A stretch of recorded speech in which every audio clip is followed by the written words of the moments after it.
प्रिय बच्चों, good morning. कल हमने आपको व्याकरण में बताया था भाषा क्या है, स्वर के बारे में आज हमको बताना है।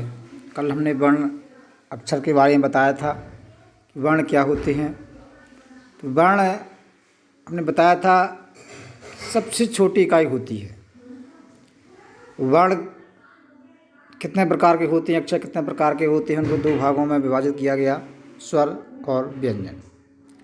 अब स्वर क्या होता है?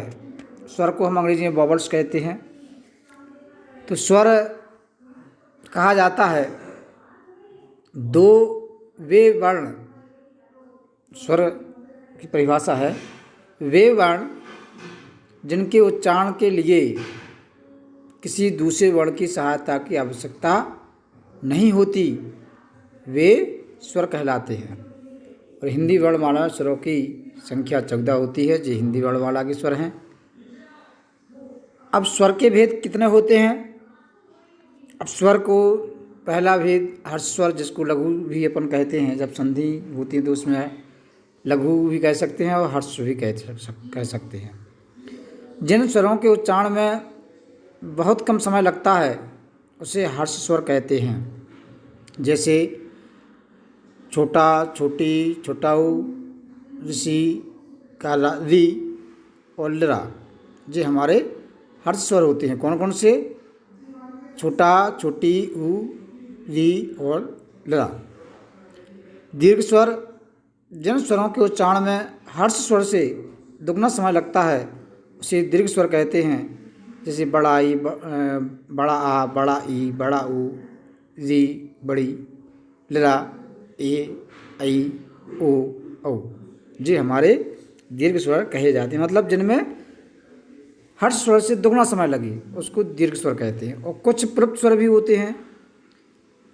इस स्वर के उच्चारण में हर्ष स्वर से 3 गुना समय लगता है, इसलिए उसके आगे 3 का अंक लिख देते हैं। जैसे ओ, जे आपका प्रयुक्त स्वर है। इस प्रकार से स्वर के जो भेद होते हैं, लेकिन मुख्य रूप से अभी आपके लिए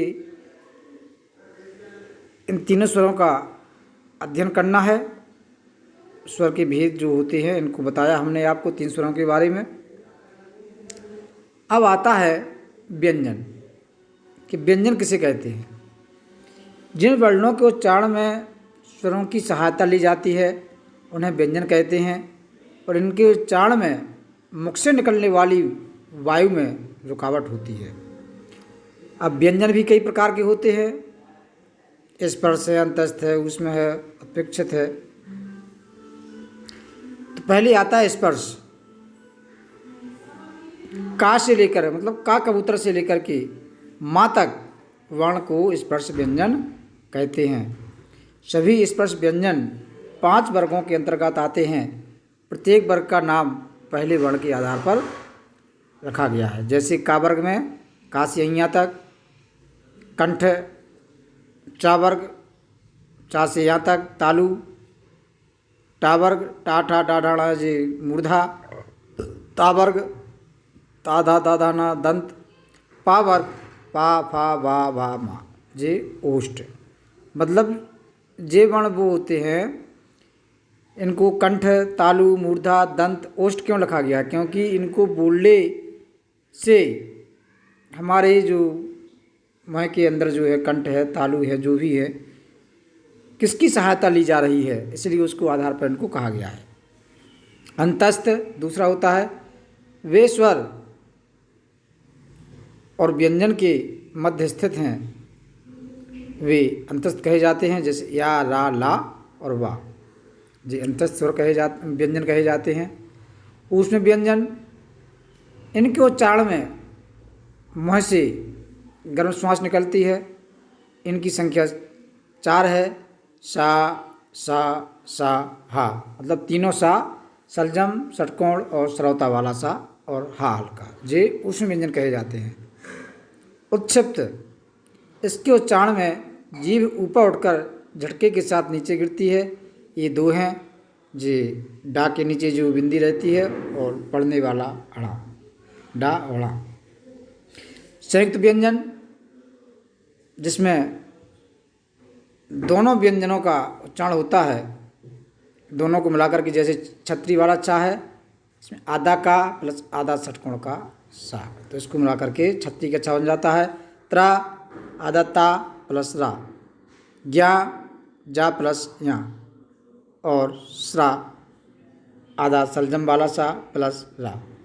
इस प्रकार से ये संयुक्त व्यंजन है। अब जब किसी स्वर का उच्चारण नासिका और मुख से किया जाता है तब उसके ऊपर चंद्र बिंदु लगा दिया जाता है, लगा रहता है। अनुस्वार का उच्चारण ना माँ के समान होता है, इसका चिन्ह अंकी बिंदी है, जैसे हंस मंगल जंगल आदि। और विसर्ग का उच्चारण हा के समान होता है, जैसे आहा, जो अंग आहा जो आता है आ अंगूर के बाद, अतः और दुख, ये आपके विसर्ग वाले कहे जाते हैं। अब आपका आता है उच्चारण स्थान। अभी तो हमने बताए थे, उच्चारण स्थान भी बताए थे, ये वाला जे का वर्ग, चा वर्ग, टा वर्ग, ता वर्ग और पा वर्ग। लेकिन अब सभी का उच्चारण स्थान बताया जा रहा है आ से लेकर के पूरा, कि किसको कैसे बोला जाता है। वर्णों का उच्चारण करते समय जीभ किसी न किसी स्थान का स्पर्श करती है, इन स्थानों को उच्चारण स्थान कहते हैं। जैसे आ, का वर्ग, हा और विसर्ग मतलब छोटा, और का वर्ग मतलब का से अंगिया तक, और विसर्ग मतलब आहा। इसका उच्चारण स्थान है कंठ।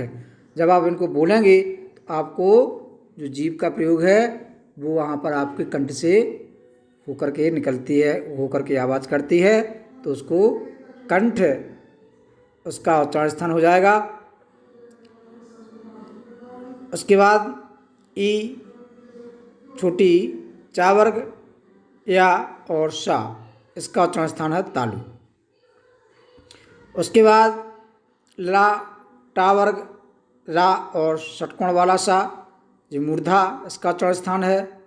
उसके बाद ला, ता वर्ग, ला और सा, इसका दंत है।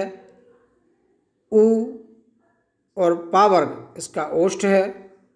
उसके बाद जो पांचवा वर्ग है, का वर्ग का पांचवा अक्षर, या चा वर्ग का पांचवा अक्षर, या टा वर्ग का पांचवा अक्षर, ना और माँ, जिनका उच्चारण स्थान होता है नासिका।